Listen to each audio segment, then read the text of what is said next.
আসসালামু আলাইকুম। Hello everyone, কেমন আছেন সবাই? আশা করছি সবাই ভালো আছেন। আলহামদুলিল্লাহ, আমি অনেক ভালো আছি। শখের সাজঘর থেকে রূপা বলছি।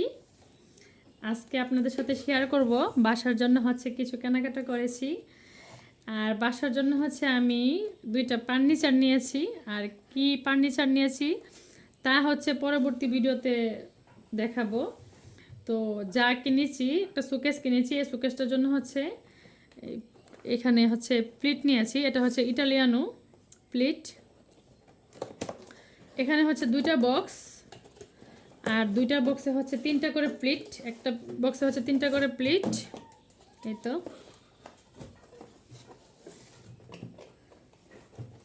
এই বক্সে তিনটা প্লেট, মোট 6টা প্লেট।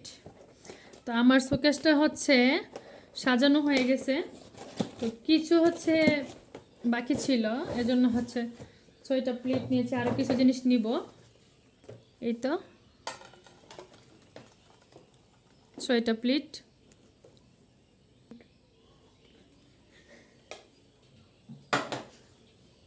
আর এখানে একটা চামচের স্ট্যান্ড নিয়েছি, চামচ সহ। এখানে এক এক রকম এক একটা চামচ, সব কাজে লাগবে। হ্যাঁ, আমার চামচ অনেক ভালো লাগে। আমি যেখানে যাই, যদি চামচ দেখলে মানে ভালো লাগে, আর যদি পছন্দ হয়ে যায়, তাহলে এই চামচগুলো কিনে নিয়ে আসি। তো বাসায় চামচ অনেকগুলো আছে, তারপর আমি এটা নিয়েছি। এই তো এখানে একটা নিয়েছি, আর এই এখানে একটা নিয়েছি। তো চামচগুলো কেমন হয়েছে কমেন্টে জানাবেন। আর দুইটার মধ্যে কোনটা বেশি ভালো লাগে ওইটাও জানাবেন। আমার কাছে কিন্তু দুটোই ভালো লাগছে। আর এই চামচগুলো কিন্তু প্রচণ্ড মজবুত।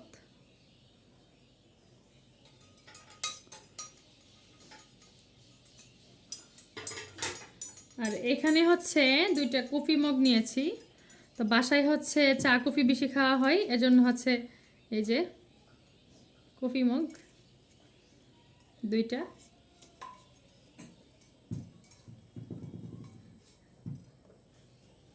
আর এখানে একটা ব্লান্ডার নিয়েছি। ব্লান্ডার বাসায় আছে, তারপরও নিয়েছি এটা একটু ছোটোর মধ্যে নিয়েছি, সব সময় খুলে রাখার জন্য, যাতে অল্প কিছু করতে পারি। এটা একটা জুসার, উপরটা জুসার, জুস করার জন্য। এটাতে কফি যে কফি অ্যান্ড জুস ব্লেন্ডার করা যাবে। আর এখানে ওই যে এই ইয়েটার মধ্যে নিচটার মধ্যে যখন মশলা গুঁড়া করতে যাব, তখন এটা ইউজ করব। আর জুস করলে এইটা। তো ভিডিওটা ভালো লাগলে একটা লাইক দিয়ে চ্যানেলটা সাবস্ক্রাইব করে আমার পাশে থাকবেন।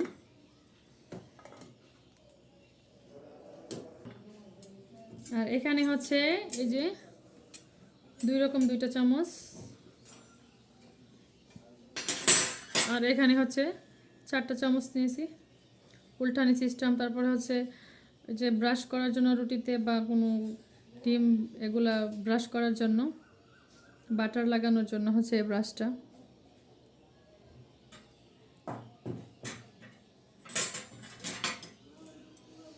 চামচের মেলা, সব চামচ।